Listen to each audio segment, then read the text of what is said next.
Para mí esta es una mañana muy significativa, doctor Julián, porque en sus palabras hay una narrativa muy positiva y es reconocer que nuestro país ha logrado importantes triunfos en su historia y muchos de esos triunfos se deben al espíritu emprendedor de los colombianos, al deseo de los colombianos de despertarse todos los días y tener ese ímpetu de crear un negocio que empieza muchas veces por el rebusque y termina generando grandes oportunidades que se consolidan a través del tiempo. A mí me llamó mucho la atención que la semana pasada no se le dio la trascendencia que debía tener, que una empresa de tecnología fundada hace menos de 5 o 6 años por millennials en Colombia alcanzó una valoración de $1.000 millones. En un tiempo récord, jóvenes empresarios del país lograron algo que era prácticamente imposible en Colombia hace unos años y que solamente era un privilegio de las empresas que llevaban más de 20, 30 o 40 años funcionando. Esa noticia que sí ocupó algunas páginas importantes, no tuvo la trascendencia, no sé por qué, pero hoy se la tenemos que dar como un referente y tenemos que entender que la oportunidad de ese país pujante, capaz de generar empresas con esos niveles de valoración, tiene que ser la constante para una nueva generación de colombianos. Y ese objetivo solamente será posible si contamos con el apoyo de quienes han sido formadores, capacitadores, facilitadores y entusiastas del desarrollo empresarial como lo son las cámaras de comercio de nuestro país, doctor Julián. Las cámaras de comercio han sido, a lo largo de la historia, un vehículo de muchas facetas, que van desde temas tan elementales como el registro mercantil, que es el bautizo de las empresas, que trascienden después a la capacitación y la formación de la fuerza laboral, que han tenido temas tan importantes como el desarrollo del gobierno corporativo y mejorar las prácticas a partir de las cuales las juntas directivas toman mejores decisiones, garantizan la participación de independientes, reportan la actividad empresarial a la sociedad para el escrutinio ciudadano. También las cámaras de comercio han sido el vehículo a través del cual se han generado centros de conciliación para resolver las disputas comerciales, disputas societarias. También han sido las cámaras de conciliación los grandes promotores de los mecanismos alternativos de resolución de conflictos.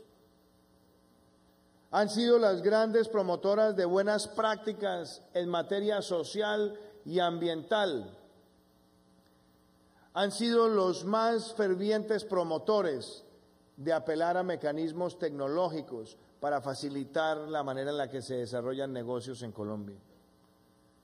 Las cámaras de comercio han sido también esa especie de predicadores de lo que debe ser la buena relación en el desarrollo empresarial entre las grandes empresas y los pequeños proveedores para que se les pague a tiempo, para que se les reconozca el sentido de valor agregado.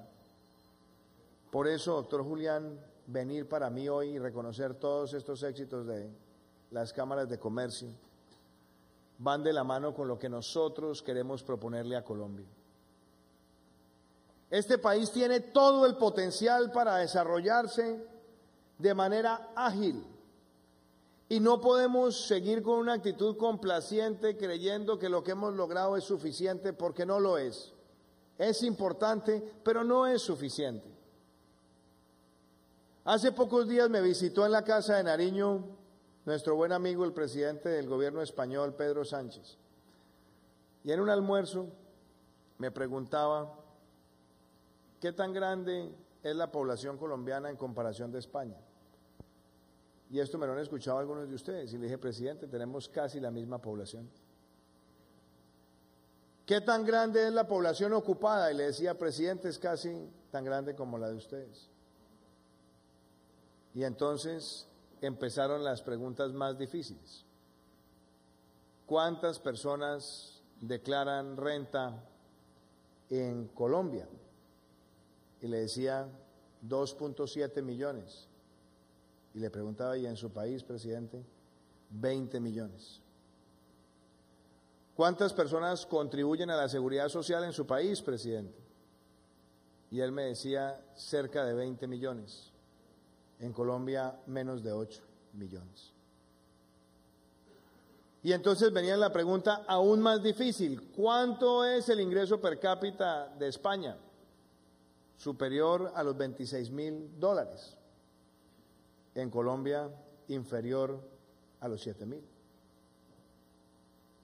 Y entonces, cuando uno ve dos países con esas dimensiones, y nosotros tenemos que preguntarnos cuál es el fondo de lo que queremos lograr en Colombia, y entendemos que el fondo de lo que tenemos que lograr como sociedad es la equidad, porque solamente la equidad permite que tengamos esa sociedad de ingresos crecientes y de expansión dinámica de la clase media, es donde nosotros tenemos que reflexionar sobre cuánto tiempo nos tomaría tener un ingreso per cápita como el de España, que es una forma quizás numérica, quizás matemática, quizás económica, de mirar una aspiración de una sociedad de clase media generalizada.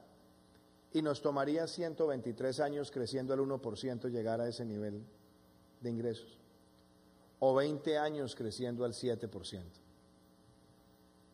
¿Sería muy ambicioso fijarnos esa meta? Tal vez. Pero tenemos que ponernos esa meta si es que nosotros queremos ser una sociedad distinta y mantener el entusiasmo y el optimismo que debemos caracterizar como parte esencial de la nación colombiana. Y entonces, cuando nos ponemos esas metas, es donde empezamos a reflexionar qué es lo que a nosotros nos dificulta, nos obstruye, nos ataja el parquearnos en ese objetivo. Y entonces, ahí podemos decir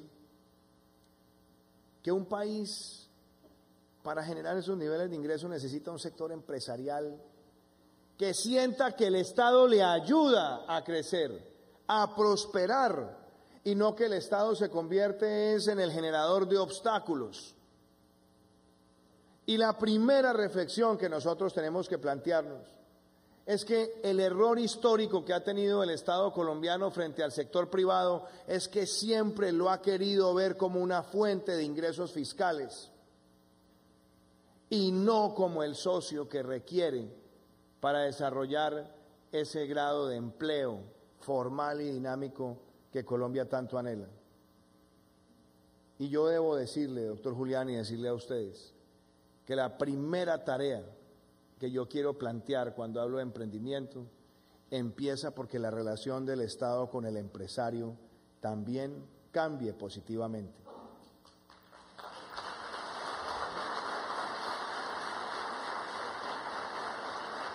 Ese cambio no es pueril ni es anodino.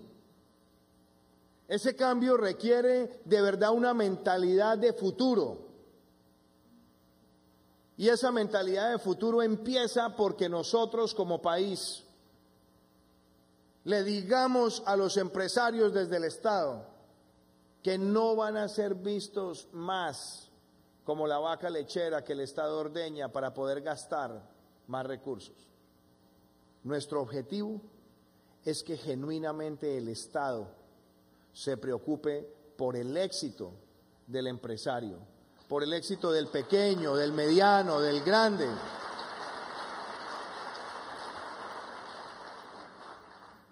Y esa preocupación es lo que empata con lo que nosotros queremos hacer en materia de legalidad y en materia de emprendimiento para que tengamos el gran objetivo de la equidad. De nada nos sirven los grandes discursos, grandilocuentes por demás, de legalidad, que se quedan como letra muerta en los textos de las cartas políticas o en los textos de la legislación. La verdad, y ayer lo decía en una cumbre que tuvimos con la Jurisdicción Contencioso Administrativa, este es un país donde hay exceso de debate sobre los derechos. Todos reclaman derechos. Todos los grupos reclaman derechos y apelan al reclamo de los derechos para justificar todas sus acciones. Pero a pocos debates tenemos sobre los deberes en la sociedad colombiana. Una sociedad solamente logra constituir un gran pacto social si es que van de la mano derechos y deberes. Y por eso insisto en que el primer pilar de nuestra agenda se llama legalidad.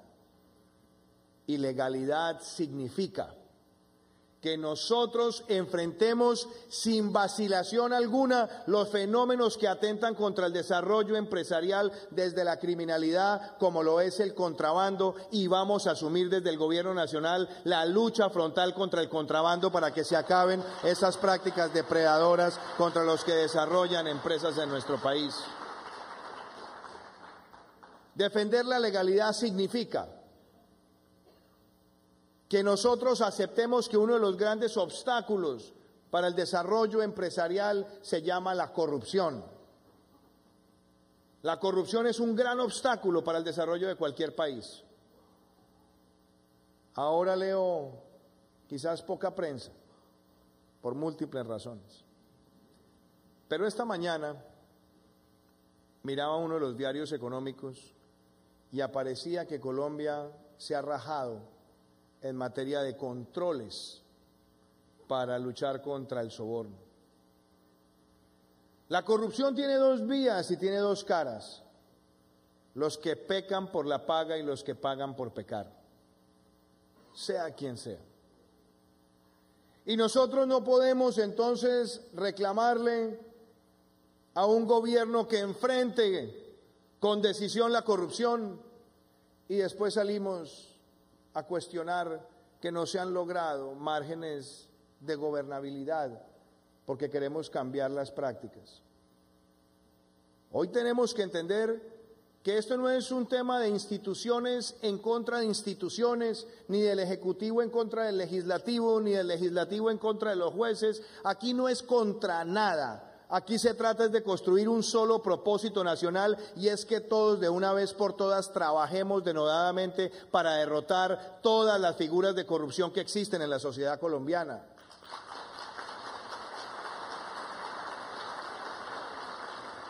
Y esas figuras implican que decididamente le pongamos fin a los abusos de la contratación directa, a que acabemos con los carteles de únicos proponentes, a que nosotros acabemos los contubernios que se generan muchas veces a través de los mal llamados convenios interadministrativos que empiezan a ocultar esas fisuras donde hay alguno que sugiere el contratista de manera ágil. Esa lucha contra la corrupción requiere que haya total transparencia en las relaciones entre los poderes públicos, que se permita que los congresistas de manera transparente gestionen los intereses de su región, que el gobierno permita que esa deliberación sea pública y amplia, con proyectos viabilizados y de calidad, y que no haya soslayos de carácter ideológico ni partidista. Hay que permitir que eso se dé con total transparencia, y ahí estamos listos a trabajar. Orgullosamente fui miembro del Congreso, creo en el trabajo del Congreso.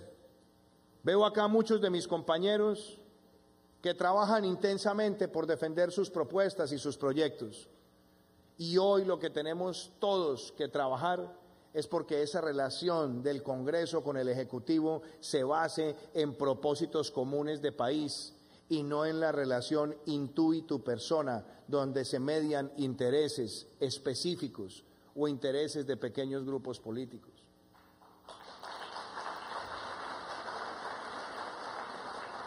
El Congreso de la República tiene ese reto y sé que lo podemos lograr. con respeto.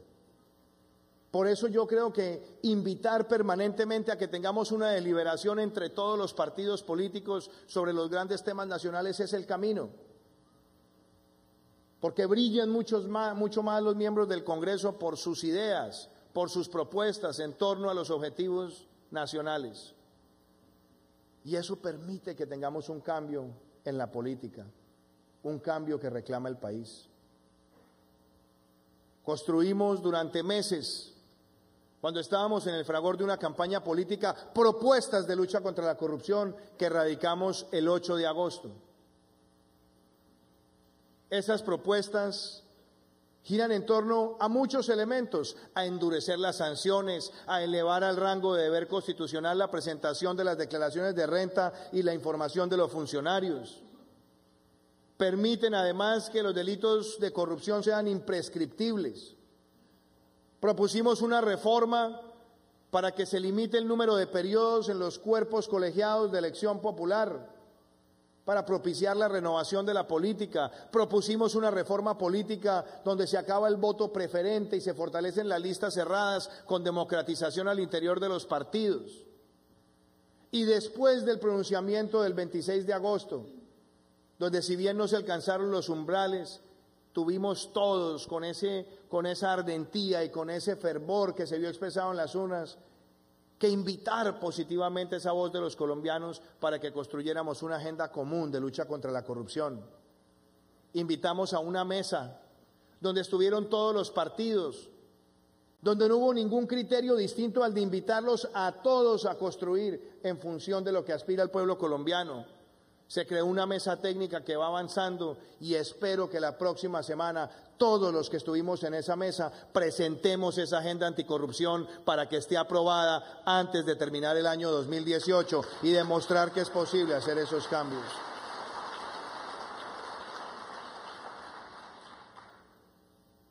Esa es la Colombia que tenemos que construir cuando hablamos de legalidad. Hablar de legalidad también significa tener una reforma a la justicia que sea creíble, donde todos podamos trabajar.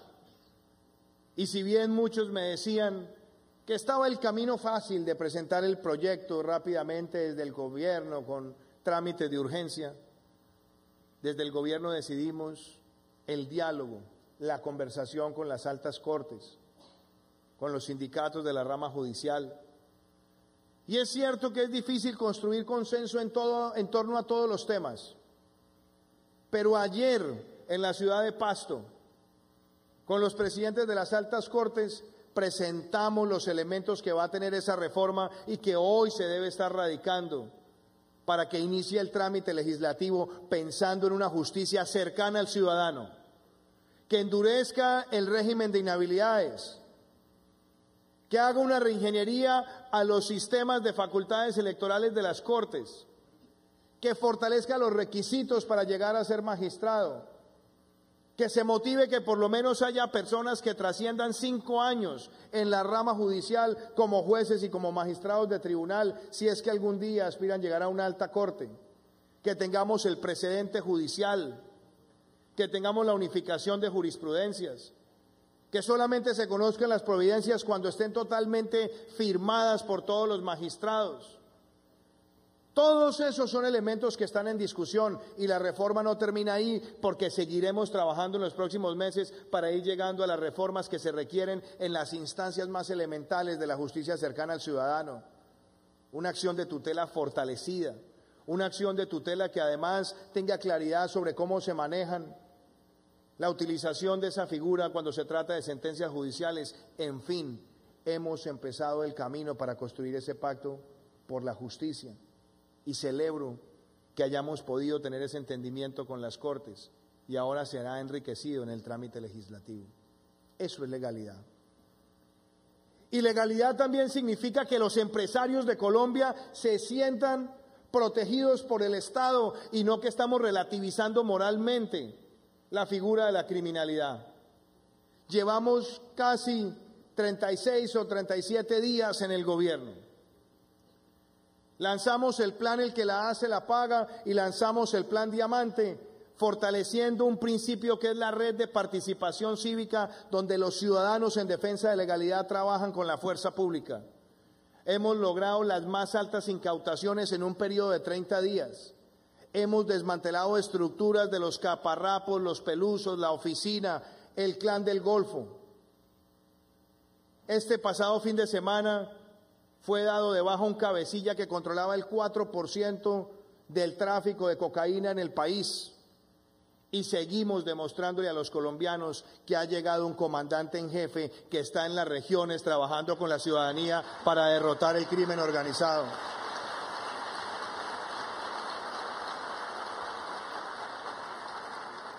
Legalidad significa, queridos amigos de Confecámaras, que entendamos la dinámica y los problemas de la Colombia profunda y de la Colombia urbana. Si hay alguien que conoce cómo se siente el ciudadano, son las cámaras de comercio, que son los que más dialogan con esos pequeños, con esos microempresarios, con esos medianos empresarios que se ven afectados por las redes del microtráfico, por las fronteras invisibles, por la microextorsión que se va convirtiendo en macroextorsión con los pagos periódicos que se van solicitando por las estructuras del crimen. He visitado muchas cámaras de comercio y casi que sin excepción, cuando vamos a cualquier taller Construyendo País, hay un representante de las cámaras que pide la palabra y contribuye a la discusión de la agenda nacional. Ustedes saben que la materia prima de las cámaras de comercio son justamente esos microempresarios, pequeños y medianos y grandes también, que van generando empleo. Y no he escuchado a uno solo que no me diga que tiene una preocupación por lo que está pasando con el microtráfico en las ciudades de Colombia. No he encontrado a uno solo que no me diga que tiene una preocupación por los jíbaros parqueados al lado de los colegios de Colombia. Y entonces, la pregunta que se hace es ¿cómo debe actuar el gobierno? Nosotros vamos a actuar con una política integral que está en elaboración y que muy pronto la conocerá el país, donde sin duda vamos a darle un papel importante a la prevención, a la promoción de buenos hábitos, a las campañas mediáticas para que las familias sean conscientes de estos retos. Pero no nos podemos quedar quietos cuando vemos más de 800.000 consumidores en las calles del país, muchos de ellos de familias vulnerables que si caen en la tragedia de la drogadicción, caen en un abismo donde difícilmente alguien los podrá encontrar y sacar de allí. Por eso, asumí el reto, aplicando el Código de Policía y su artículo 140, de poner a discusión un decreto que permite decomisar cualquier dosis que esté en las calles de Colombia, no para perseguir a los consumidores, no para encarcelarlos, pero para demostrar que no queremos más esos factores en las calles perturbando. Todo esto es el concepto de legalidad, doctor Julián. Y faltan muchos más temas, pero legalidad necesita emprendimiento. Si queremos que las sociedades progresen, la legalidad es necesaria para que surja el emprendimiento. ¿Y qué es lo que está afectando el emprendimiento? Ese reporte que usted compartía, tan importante, refleja que en Colombia, como lo anticipó el Banco Interamericano de Desarrollo hace unos años, hay muchas empresas que vemos en las calles, en los barrios, que no tienen registro mercantil. Hay muchos que sencillamente no se formalizan porque entienden que la formalización trae consigo retos que pueden comprometer su propia existencia, porque hay un exceso de carga tributaria, un exceso de trámites, o sencillamente porque siente que el Estado lo ve como un blanco para poder asestarle el golpe recaudatorio y no que el Estado lo va a ayudar a que prospere. Hay otras que se crean, como usted lo destaca con tanto entusiasmo, pero que en los primeros 5 años perecen porque no han tenido todas las herramientas de progreso. No más indiferencia por parte del Estado frente a estos fenómenos. Entendamos que si queremos equidad, y equidad significa empleos formales, los que formalizan son las empresas, micro, pequeñas, medianas y grandes, y para que formalicen necesitan un gobierno dispuesto a hacer las reformas para corregir el pasado y mirar hacia el futuro. Y empieza por hacer una revisión de todos esos trámites innecesarios que terminan convirtiéndose en cuasi impuestos o en factores de corrupción o en factores de dilación o peregrinaje burocrático. Lo dije en campaña y empezamos desde el primer día de gobierno con el ministro Restrepo a identificar todos los trámites innecesarios. Ya hay 50 trámites identificados que los vamos a eliminar en el primer año de gobierno para que los empresarios de Colombia sientan que lo que estamos buscando es su ímpetu para la generación de empleo. En ese mismo sentido, es que nosotros también tenemos que expresar con claridad que el empresario no puede seguir yendo a esa multiplicidad de ventanillas para poderse entender con el Estado. Está el registro mercantil, por supuesto, necesario para la existencia, que es donde deberíamos empezar a centralizar los trámites, y no, resulta que después le dicen vaya a la UGPP, vaya a la DIAN, vaya al INVIMA, vaya al ICA, vaya a las superintendencias, todos con plataformas desarticuladas, individualizadas, que se convierten en un costo de operación enorme para las empresas, sobre todo para las más pequeñas. Por eso también empezamos desde el primer día de gobierno a promover la ventanilla única de comercio y emprendimiento, y celebro, doctor Julián, que tenemos esta alianza con las cámaras de comercio y que tendremos muy pronto esas 57 ciudades con esa ventanilla cercana al ciudadano, apelando a la digitalización.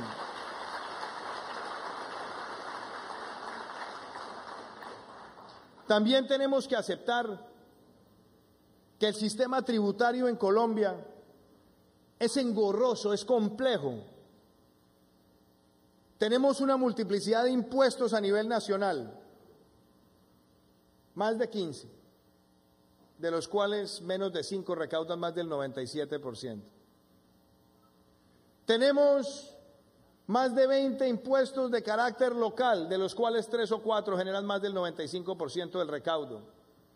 Y tenemos otro tanto de impuestos departamentales, y es en ese marco donde las empresas se tienen que desarrollar. Hay que simplificar el sistema tributario, pero también tenemos que aceptar una cosa.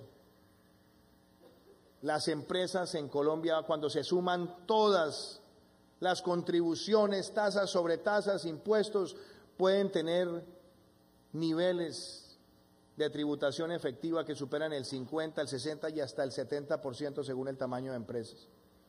Así las empresas no pueden surgir. Y yo sé que plantear esto siempre va a traer controversias, pero lo que no podemos es dejar de actuar. Porque esto no es un capricho del presidente, esto es pensar en un país con un modelo empresarial sostenible.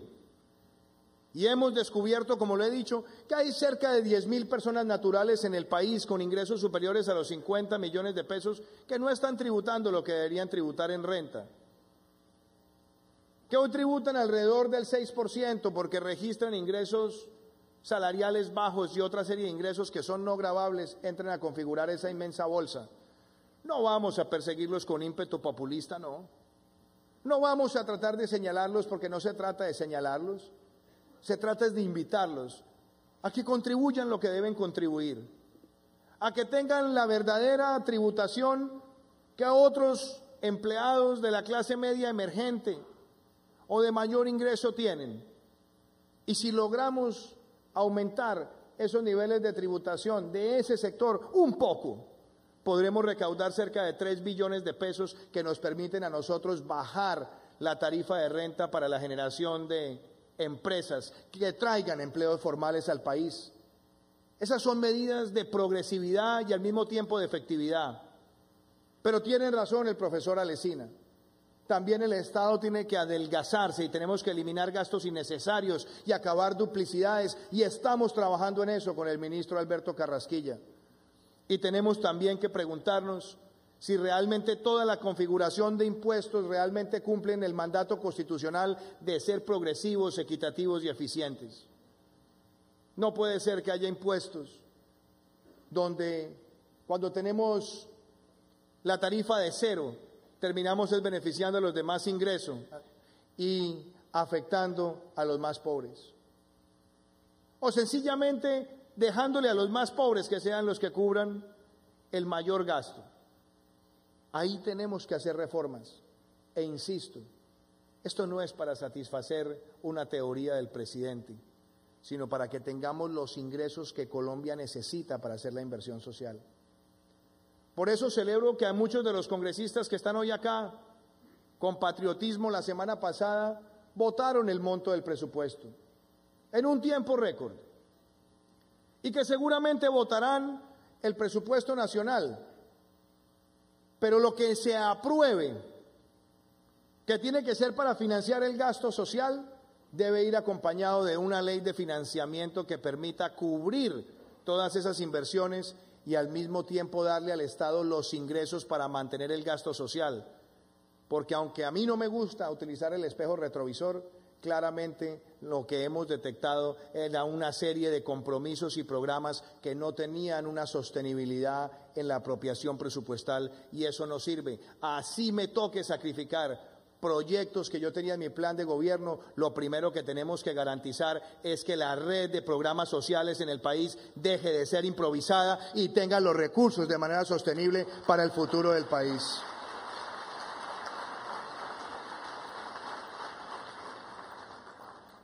Cuando hablamos de emprendimiento también tenemos que hablar de algo donde las cámaras de comercio han sido profundamente exitosas.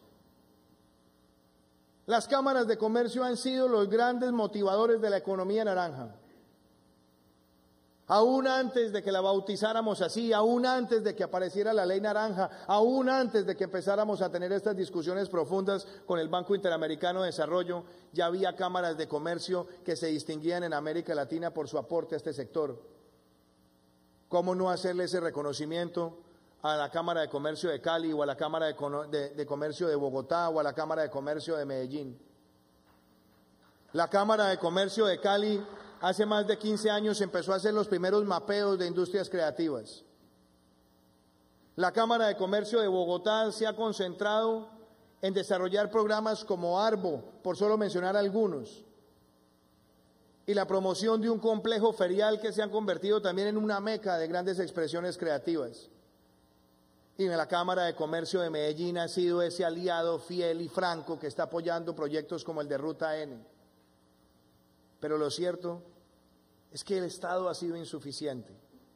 Le ha faltado visión y le ha faltado compromiso en el pasado para entender que este sector realmente es relevante, tan relevante que representa 3 veces el aporte al PIB del sector cafetero y casi una vez lo que representa el sector minero. No por despreciar esos sectores que son igualmente importantes, pero es para darnos cuenta la pujanza que hay en las industrias creativas. Y a mí me complace anunciarles hoy que esa alianza que tenemos que fortalecer con las cámaras de comercio no se queda en el discurso. Bancoldex abrirá una línea de 130.000 millones de pesos para financiar proyectos de empresarios naranja de la mano con las cámaras de comercio de nuestro país. A mí me complace también que con Impulsa, con el concurso del Ministerio de Comercio, vamos a lanzar los bonos naranja como esquemas de financiamiento a esos sectores creativos. La ley naranja muy pronto estará reglamentada y tendremos un FINDETER con líneas de crédito para apoyar el desarrollo de infraestructura cultural en todas las regiones del país. Y yo quiero ver ahí cámaras de comercio como la de Bucaramanga, que cada vez va aliando más lo que se está haciendo en este sector, o como la de Girardot, o como la de Montería, o como la de Valledupar, todos que van descubriendo que ese patrimonio cultural se conecta con el turismo y es ese aliado perfecto para que el turismo se convierta en el nuevo petróleo de nuestro país. Yo celebro ver ese ímpetu de todas las cámaras. Casi que yo podría enumerar una por una y voy viendo cómo esa compenetración con la economía naranja es digna de admirar. Y tengo también que reconocer otros esfuerzos. Las cámaras de comercio tienen que ayudar a que el empresariado colombiano se renueve en su pensamiento. Que nosotros entendamos que las empresas de hoy no son valiosas solamente por la utilidad financiera y el PIG, sino también por el impacto social. Como senador, con el apoyo de mis compañeros aquí presentes de distintos partidos, sacamos adelante la ley de las empresas BIC de beneficio e interés colectivo, que se sintonizan con el concepto de las empresas B, que se sintoniza con empresas que cada vez van adquiriendo mayor conciencia que solamente son exitosas si hay un balance genuino entre el empleador y el empleado, que van dando participación en las juntas directivas, participación en la repartición de utilidades, participación en los ciclos de capacitación, y son muchas las empresas del mundo que están tomando ese liderazgo. Hoy quiero comprometer a las cámaras de comercio para que sean los que acojan esa ley, que ayuden a promover el mayor registro de empresas BIC en el país y que demostremos que el empresariado nuevo de nuestro país, inclusive las empresas de antaño, también se pueden convertir a empresas BIC. Hemos visto cómo Crepes and Waffles, por ejemplo, hizo esa transición, o compañías como Natura, y vemos hoy bancos como el Banco de Colombia queriendo hacer ese proceso, por solo mencionar algunas, pero viendo empresas como María Panela o como Alcahuete consolidarse en el mercado con esos principios. Yo quiero que las cámaras sean los grandes capacitadores y promotores de ese nuevo empresariado con sentido social, y no hay un mejor aliado que ustedes, porque ustedes lo han venido haciendo por décadas con ejemplaridad en todo el territorio nacional. Yo quiero decirle, doctor Julián, que el objetivo de nuestro gobierno es la equidad, que legalidad y emprendimiento terminan para cumplir el fin de la equidad, y las cámaras de comercio nos tienen que ayudar en ese propósito. Ya lo hacen, porque las cámaras de comercio son también promotores de la cultura. Han trabajado también localmente ayudando a desarrollar proyectos educativos para que tengamos más cobertura, mejores currículos. Son además facilitadores de lo que queremos también en el territorio, y es que el SENA llegue a los colegios y los bachilleres tengan doble titulación, que se gradúen en una mano con el título de bachiller y en la otra con el título de técnicos, que nos ayuden a monitorear la efectividad de los programas de alimentación escolar, como lo han hecho en Bogotá, doctora Mónica, como lo han hecho tantos de ustedes.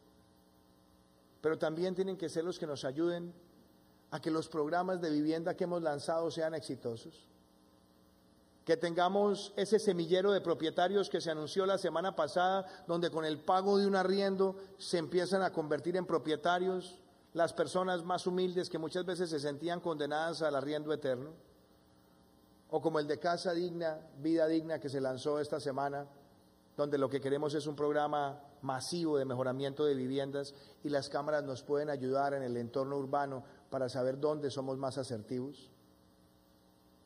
En fin, yo me emociono en este foro porque ustedes contaban de cámaras que tienen 140 o 100 años, 90 años, 80 años.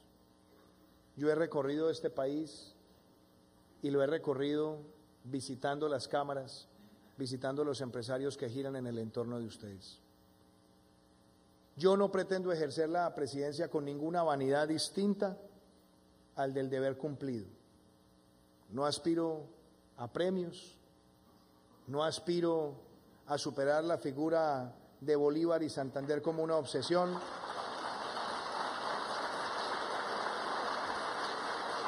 Yo a lo que aspiro es que en 4 años los pueda seguir mirando a los ojos, estrechar su mano y decirles: cumplimos nuestra palabra. Doctor Julián, este gobierno lleva pocos días y resultados que se ven. Yo podría hablarles de muchos, pero hay uno que a mí me llega al corazón. Entre todos los resultados, hay uno que a mí me llega al corazón. Fuimos a San Andrés y Providencia el 8 de agosto, nuestra primera visita, que era una promesa que yo tenía con el archipiélago histórico e indivisible de Colombia. Y alguien decía: nos hace falta un avión ambulancia. que nos permita traer pasajeros desde Providencia a San Andrés. Y le dije yo a la señora que me hacía el reclamo, con toda la razón, le dije, mañana tiene el avión. Me miraron con mucho escepticismo, empezando por mis propios colaboradores de gobierno que pensaron que yo estaba cañando. Y les dije, no, vamos a actuar. Hablé con el general Bueno de la Fuerza Aérea y en 24 horas estaba el avión en Providencia. Hoy ha salvado la vida de 22 personas.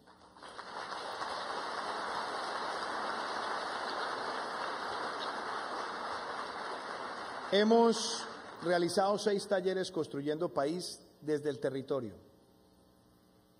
Muchos de mis compañeros me dicen que ¿por qué tan largos?